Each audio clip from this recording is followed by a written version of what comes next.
Como a literatura sumiu, então isso quer dizer que até a exploração dos acontecimentos de ordem social assim, banal também desapareceu.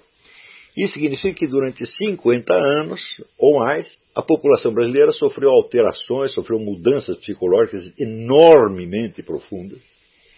Não é isso? Só o crescimento, vamos dizer, da insegurança já foi uma coisa imensurável.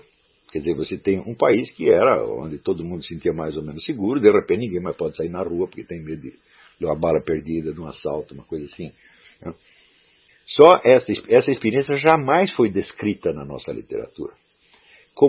Faça a seguinte pergunta: como é que a vida de uma família medíocre, né, dos anos 60, como é que essa vida vai mudando à medida que o ambiente de insegurança começa a atemorizá-los, irritá-los, etc, etc. Isso não foi documentado em parte alguma. No entanto, você vê alguns documentos sobre a vida de marginais, bandidos. Por quê? Porque isso também é um estereótipo da literatura brasileira. Você prestar atenção no lumpenproletariado como se o lumpenproletariado fosse o povo.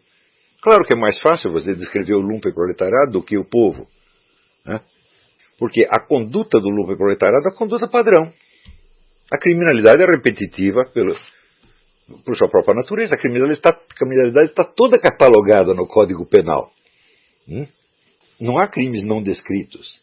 Tá certo? Portanto, na medida que você veja um escritor que nasce na classe média ou classe alta e que lança os seus olhos de preferência para o lumpenproletariado, para os bandidos, etc., etc., ele já está mostrando a sua total impotência de dizer alguma coisa sobre o seu ambiente real. Não é isso? E aqueles que conheceram efetivamente de perto o ambiente da criminalidade, a maior parte não tem ânimo para descrevê-lo. Tá certo? Então, em geral, a descrição é feita por pessoas de classe média, por estudantes, por pseudo-intelectuais, que vêm já com uma ideia estereotipada, já vêm com uma interpretação pronta da história, já equaliza tudo em termos formula tudo em termos de luta de classe e cria aqueles estereótipos absolutamente imbecis. Quando você tem, vamos dizer, novas campanhas sociais, tipo gaysista, feminista, etc., etc., é só você aplicar os estereótipos, sai ali um monte de enredo. Né? Você bota ali uma pergunta, sai um monte de enredo automaticamente. Né? É o negócio que falou o Giannini. O menino sensível que sofre bullying na escola porque ele é um pouco efeminado. Né? Efeminado não quer dizer que é gay. Um pouco efeminado é o próprio Giannini, que não é gay. Tá certo?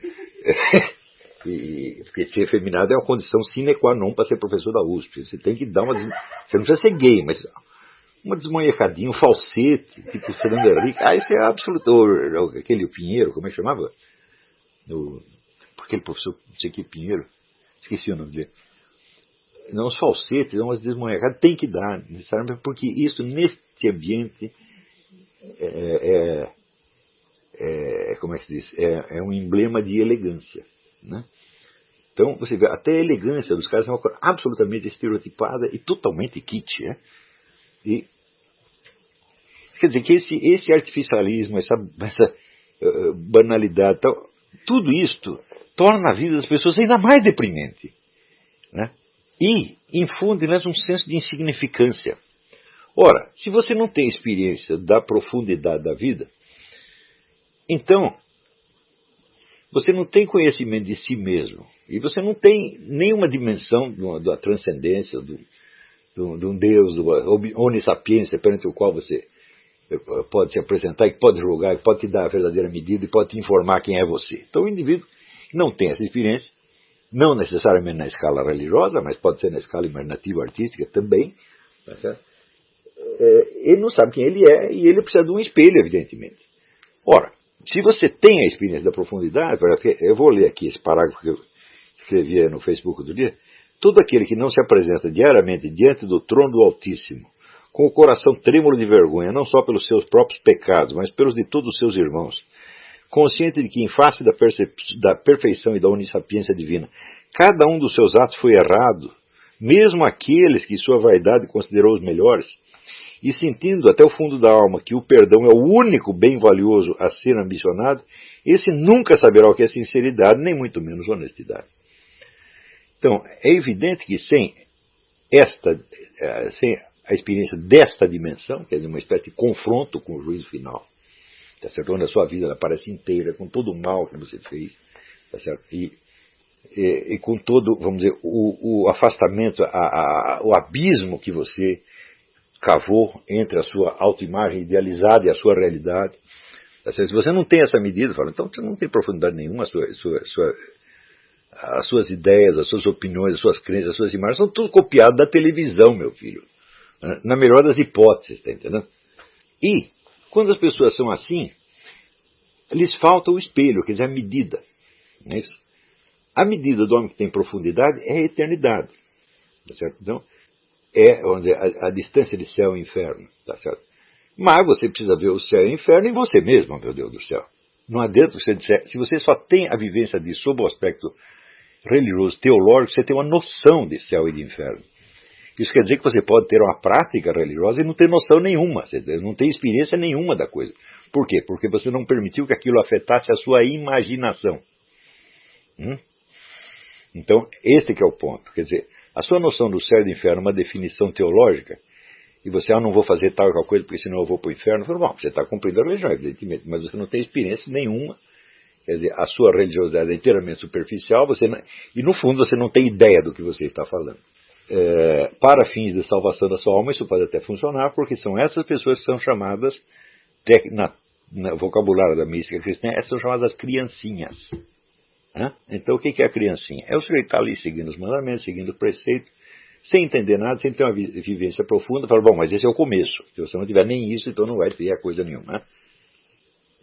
Então, o que eu estou dizendo aqui, essa visão da eternidade, do juízo final, é o espelho no qual você pode se ver e se medir e saber quem é você realmente. Um dia você tem que fazer essa pergunta. Se você pergunta, quem sou eu realmente? Bom, você acha que você pode se descrever com 5 ou 6 traços de personalidade? Traços de personalidade são apenas hábitos que o distinguem de outras pessoas. Por exemplo, você é trabalhador, o sujeito é preguiçoso, tá certo? Você bebe, o outro não bebe, e assim por diante. Você é covarde, o outro é corajoso. Então, bom, são comparações que você faz na escala puramente humana e social. Isso nunca vai dizer quem é você mesmo. Quando eu digo conhecer-se a si mesmo, é conhecer numa escala não comparativa, na comparação, vamos dizer, não com outras pessoas, mas com um espelho que lhe dá a medida absoluta, que lhe dá a verdade integral da sua vida. Isto é o que você fez. Então, se você não tem isto, e não tem sequer ideia de que é necessário ter isto, você vai ter que procurar um outro espelho. E o outro espelho será o quê? A opinião das outras pessoas, ou um treco chamado opinião pública, e sobretudo a mídia. Então, quando você olha as classes falantes brasileiras, toda ela é composta de pessoas cuja unidade de medida é uma imagem na mídia. Elas se confrontam perante o que delas aparece na televisão, meu Deus do céu. E essas pessoas estão governando o país, essas pessoas são os formadores de opinião. Porque são pessoas de uma superficialidade deprimente e abjeta, pensando bem. E é claro que essas pessoas, quando leem grandes obras de literatura, elas permanecem absolutamente imunes àquilo que elas dão, porque elas não repetem a experiência imaginativa. Eu vi esse dia, até comentei no Facebook, este livro maravilhoso do Leonardo Padura Fuentes, que é o romancista cubano, onde ele conta a história paralela de Leon Trotsky nos 10 anos finais da sua vida e de Ramon Mercader, que é o seu assassino. Então, enquanto ele está contando a história do Trotsky, ele conta de uma perspectiva trotskista, favorável ao Trotsky. Enquanto ele está contando do Ramon Mercader, ele adota uma perspectiva stalinista e fala do Ramon Mercader com toda a simpatia possível, até chegar no encontro final. E ele tem aqui um parágrafo que é o resumo da experiência dele. Está na página 538 da edição mexicana. Ele diz, lendo e escrevendo sobre como se havia pervertido a maior utopia que alguma vez os homens tiveram ao alcance das suas mãos, mergulhando nas catacumbas de uma história que mais parecia um castigo divino do que obra de homens ávidos de poder, ânsias de controle e pretensões de transcendência histórica, E eu havia aprendido que a verdadeira grandeza humana está na prática da bondade sem condições, na capacidade de dar aos que nada têm, mas não dar o que nos sobra, mas dar uma parte do pouco que temos. Oh, meu Deus do céu! Quer dizer, o indivíduo mergulha de cabeça no comunismo, porque ele também participou disto, né? E após 40 anos de vivência disso, e ele daí meditando sobre a vida dele, a vida do Trotsky, a vida do Ramon Mercader, ele diz, tudo isto é vazio em comparação com a simples caridade pessoal, direta. Tem uma vida inteira para descobrir isso aqui. Quanto este indivíduo precisou se desmascarar a si mesmo, destruir as suas ilusões, para chegar a descobrir essa verdade fundamental que é a base de toda a civilização nossa. Hã? Então, bom, isso é uma experiência humana real. O indivíduo pagou essa experiência. Isso não é uma opinião que ele tem. Hã? Isso é o que ele realmente é. Né? Ele era primeiro um comunista, depois um comunista desiludido, depois um comunista revoltado, depois no fim ele descobre que, peraí, para justificar a sua vida você não precisa mudar o mundo. Ao contrário, mudar o mundo é essa pretensão de transcendência histórica, é essa avidez de poder. Quer dizer, o que você tem de fazer é praticar a caridade dividindo o pouco que você tem. Não o que sobra. E muito menos o dos outros. Tá certo? Então, quer dizer, esse é o sentido do livro inteiro. Quer dizer, é tanto sofrimento, tanta miséria, tanta mentira, tanta falsidade, tanto cinismo diabólico, mas tem uma coisa que sobra. Né? É a mão estendida. E vamos dizer, essa é a lição mais velha, essa é a lição do Cristo, e, de novo. Né? Então,